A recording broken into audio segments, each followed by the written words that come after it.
हम रवीश मोमिन जो एमआईएम के नेता हैं और प्रवक्ता भी हैं, हम उनसे आज 7 सवाल करने वाले हैं जो चर्चा में है। पहला सवाल, रवीश मोमिन जी, संजय राउत जी ने कहा औरंगजेब के भक्त पाकिस्तान जाए। क्यों पाकिस्तान जाए? क्या गुनाह किया है वो? मेरा एक सवाल है, ये लोग America, London, England, south Africa, ये देश का नाम नहीं लेते, यहाँ पर भेजने की बात नहीं करते, हमें जाना भी नहीं।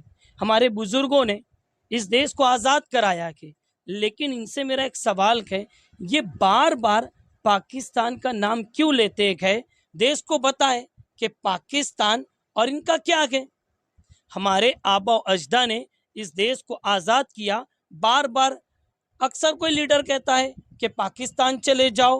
अरे ये मुल्क तुम्हारे बाप की जागीर नहीं है जो पाकिस्तान भेजने की बात करते हो। रवीश जी, दूसरा सवाल मेरा है, प्रकाश अंबेडकर साहब ने औरंगजेब की मज़ार पर हाजिरी दी। क्या गुनाह किया? क्या तकलीफ है? क्यों पेट में दर्द है? प्रकाश अंबेडकर साहब एक बेहतरीन लीडर के, मेरी कई मरतबा उनसे मुलाकात हुई। उन्होंने कभी भेदभाव नहीं किया। औरंगज़ेब रहमतुल्लाह ताला अलैह के आस्थाने में जाकर उन्होंने कहा कि औरंगज़ेब 50 साल हुकूमत की है, क्या आप इसे मिटा सकते हो? प्रकाश अंबेडकर साहब ने कहा कि औरंगज़ेब की तौहीन क्यों करते हो? और मेरा भी एक सवाल ये है कि औरंगज़ेब की बहस में महाराष्ट्र को क्यों झोंकते हो? डेवलपमेंट। रवीश जी, मेरा तीसरा सवाल, औरंगजेब के ऊपर आरोप ये लगता है कि वो हिंदू विरोधी थे। देखिए, आप तारीख के औराक पलट कर देखें तो आपको पता चलेगा, आप तारीख का मुताला करें तो आपको पता चलेगा। डॉक्टर राम पुरियानी है, वो कहते गए कि औरंगज़ेब रहमतुल्लाह ताला अलैह की हुकूमत से पहले हिंदू राजाओं का जो परसेंटेज था वो 20 से 24% था, लेकिन औरंगज़ेब रहमतुल्लाह ताला अलैह की हुकूमत के दौरान हिंदुओं का राजाओं का जो परसेंटेज है वो 30 से 35% है। इससे समझ में आ जाना चाहिए आपको भी। रवीश जी, मेरा चौथा सवाल है, औरंगजेब पर आरोप ये भी लगता है कि उन्होंने मंदिर को तोड़वाया। डॉक्टर पटनाबी सीतारमैया, उन्होंने किताब लिखा फेदर सन स्टोन के अंदर आपको इसका बेहतरीन जवाब मिल जाएगा। अगर आप यूट्यूब पे भी जाओगे तो डॉक्टर राम पुरियानी ने इस हवाले से, मंदिर तोड़ने के हवाले से उन्होंने क्या कहा, आपको पता चल जाएगा कि हर चीज़ के दो पहलू होते हैं। आप औरंगज़ेब रहमतुल्लाह ताला अलैह ने बहुत सारे मंदिरों को दान दिया, ये मैं नहीं कहता हूँ, एक हिंदू ये कहता कि डॉक्टर विसंदर नाथ पांडे, इन्होंने एक किताब लिखा फरमान ऑफ किंग औरंगज़ेब है, वो जो आज़ादी के आंदोलन में जुड़े हुए थे, देश की आज़ादी में उन्होंने हिस्सा लिया। तो उन्होंने एक मर्तबा क्या किया कि उत्तर प्रदेश के बहुत सारे जो मंदिर थे उनके जो पुजारियों को औरंगज़ेब रहमतुल्लाह ताला अलैह ने जो फरमान जारी किए थे उन, और जो कोर्ट के ऑर्डर थे, उन्होंने जमा किया। और जमा करने के बाद वो एक किताब लिखते गए, द औरंगज़ेब किंग, एक किताब उन्होंने लिखा। उसके अंदर उन्होंने लिखा कि औरंगज़ेब रहमतुल्लाह ताला अलैह ने 3 बड़ी बड़ी प्रॉपर्टी हिंदू मंदिरों को दिया। क्यों दिया? इसलिए दिया कि पूजा अर्चना का खर्चा चलते रखे। आसाम का एक कामाख्या देवी का एक मंदिर है, कृष्णा जी का, औरंगज़ेब रहमतुल्लाह ताला अलैह ने सोने का आभूषण को भेंट किया। आज भी कलेक्टर के ऑफिस में मौजूद है और त्यौहार आने पर उनको पहनाया जाता है। तो हर चीज़ के दो पहलू होते हैं, सिर्फ आवाम को एक पहलू दिखाकर गुमराह नहीं करना चाहिए। उन्होंने जो हिंदुओं के लिए किया वो भी बताना चाहिए। रवीश जी, मेरा पांचवा सवाल है, हमारे महाराष्ट्र के देवेंद्र फडणवीस जी ने कहा महाराष्ट्र में अचानक कुछ जिलों में औरंगजेब के औलाद पैदा हुई। अचानक कोई औलाद पैदा होती है क्या? वो एक संविधानिक पद पर है, वो सिर्फ एक कम्युनिटी के संविधानिक पद पर नहीं है, वो पूरे महाराष्ट्र के एक है। और सुप्रीम कोर्ट ने कहा कि लगातार मुसलमानों के ऊपर निशाना साधा जा रहा कि मोदी सरकार खामोश क्यों है। सुप्रीम कोर्ट ने यह भी कहा कि मजहब के नाम पर हम कहाँ पहुंच गए। तो हुकूमत को जो संवैधानिक पद पर बैठे हुए लोग हैं उनको डेवलपमेंट की बात करने के बजाय औरंगजेब की बात करते गए, टीपू सुल्तान की बात करते गए। अरे आज सिलेंडर जो है उसका जो रेट आसमान की मंजिलों को तय कर रहा है, 500 रुपये में सिलेंडर आवाम को मिलना चाहिए। इस टॉपिक पे बात होना चाहिए, ये महाराष्ट्र का मुद्दा है। रवीश जी, मेरा छठा सवाल है।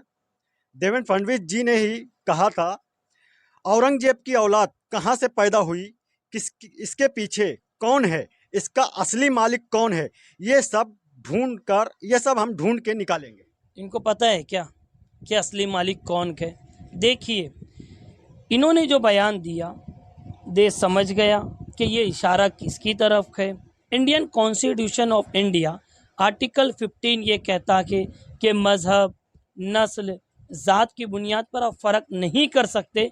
क्या ये बयान मज़हब के नाम पर भेदभाव नहीं है? बताएं मुझे आप। रवीश जी, मेरा लास्ट सवाल आपसे है।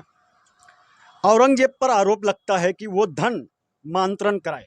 देखिए, प्रकाश अंबेडकर साहब ने भी कहा कि 50 साल हुकूमत की। डॉक्टर रामपुरियानी भी कहते गए कि उन्होंने 48 साल हुकूमत की। और अगर धन मंत्रण अगर कराते वो, तो आज देश में मुसलमान माइनॉरिटी नहीं रहता। रवीश जी, बहुत बहुत शुक्रिया। लेकिन इस देश में जो चल रहा है, आप इसको किस नज़रिए से देखते हैं? देखिए, देश को आज जो महाराष्ट्र के अंदर ये जो बयानबाजी चालू है, सुप्रीम कोर्ट महाराष्ट्र की मिसाल देता था कि महाराष्ट्र मॉडल लागू करो। आज क्या हो गया है? आज हम टीपू सुल्तान, औरंगजेब, हिंदू मुस्लिम में महाराष्ट्र को झोंकना चाहते हैं।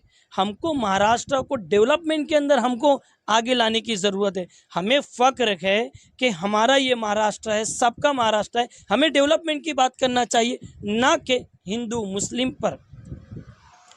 बहुत बहुत शुक्रिया रवीश जी। सी न्यूज़ भारत किसी भी विवादित भाषा, किसी भी तरह के ऐसे भाषाओं का समर्थन नहीं करता। सी न्यूज़ भारत सच्चाई के राह पे चलने वाला एक मीडिया न्यूज़ चैनल है जो सच की राह पे चलता है और सच को दिखाता है। तो हमारे साथ रवीश मोमिन थे, जो कुछ सवालों के जवाब लेकर हम इनके पास पहुंचे थे। उन्होंने इस पर जवाब दिया, अपनी तर्क रखे। लेकिन सवाल मीडिया के तरफ से ये उठता है कि देश के अंदर अर्थव्यवस्था पे बात होना चाहिए, नेता बैठें और जो देश में लोगों के मुद्दे हैं, आवाम का मुद्दा है, उस पर चर्चा करें और बात करें। ठाणे से कैमरामैन यार मोहम्मद रंगेज के साथ मुस्तकिम खान, सी न्यूज़ भारत, भिवंडी। औरंगजेब की तस्वीर लेके नाचने की घटना सरकार करा रही है क्या? हिम्मत है तो कार्रवाई करके दिखाए, संजय राउत की चुनौती। कहा औरंगजेब के भक्त जाए पाकिस्तान। देखिए, महाराष्ट्र में अचानक कुछ जिलों में औरंगजेब की औलादें पैदा हुई है, जो औरंगजेब का फोटो दिखाते हैं, औरंगजेब का स्टेटस रखते हैं, और इसके कारण एक दुर्भावना समाज में पैदा हो रही है और इसके कारण एक तनाव भी निर्माण हो रहा है। सवाल ये उठता है कि अचानक इतने औरंगजेब के औलादें कहां से पैदा हुई, इसके पीछे कौन है, इसका असली मालिक कौन है, ये भी हम ढूंढ के निकालेंगे। कौन जानबूझकर महाराष्ट्र में कानून व्यवस्था खराब हो और महाराष्ट्र का नाम खराब हो, ये करने की कोशिश कर रहा है, ये भी हम ढूंढ के निकालेंगे। लेकिन मेरा इतना ही निवेदन है, परिस्थिति पूरी नियंत्रण में है, कहीं पर भी अभी अनियंत्रित इस प्रकार की व्यवस्था नहीं है, अव्यवस्था भी नहीं है। लेकिन मेरे सबसे निवेदन है, कोई भी कानून को हाथ में न ले, कानून को हाथ में लिया तो उसके ऊपर कार्रवाई की जाए।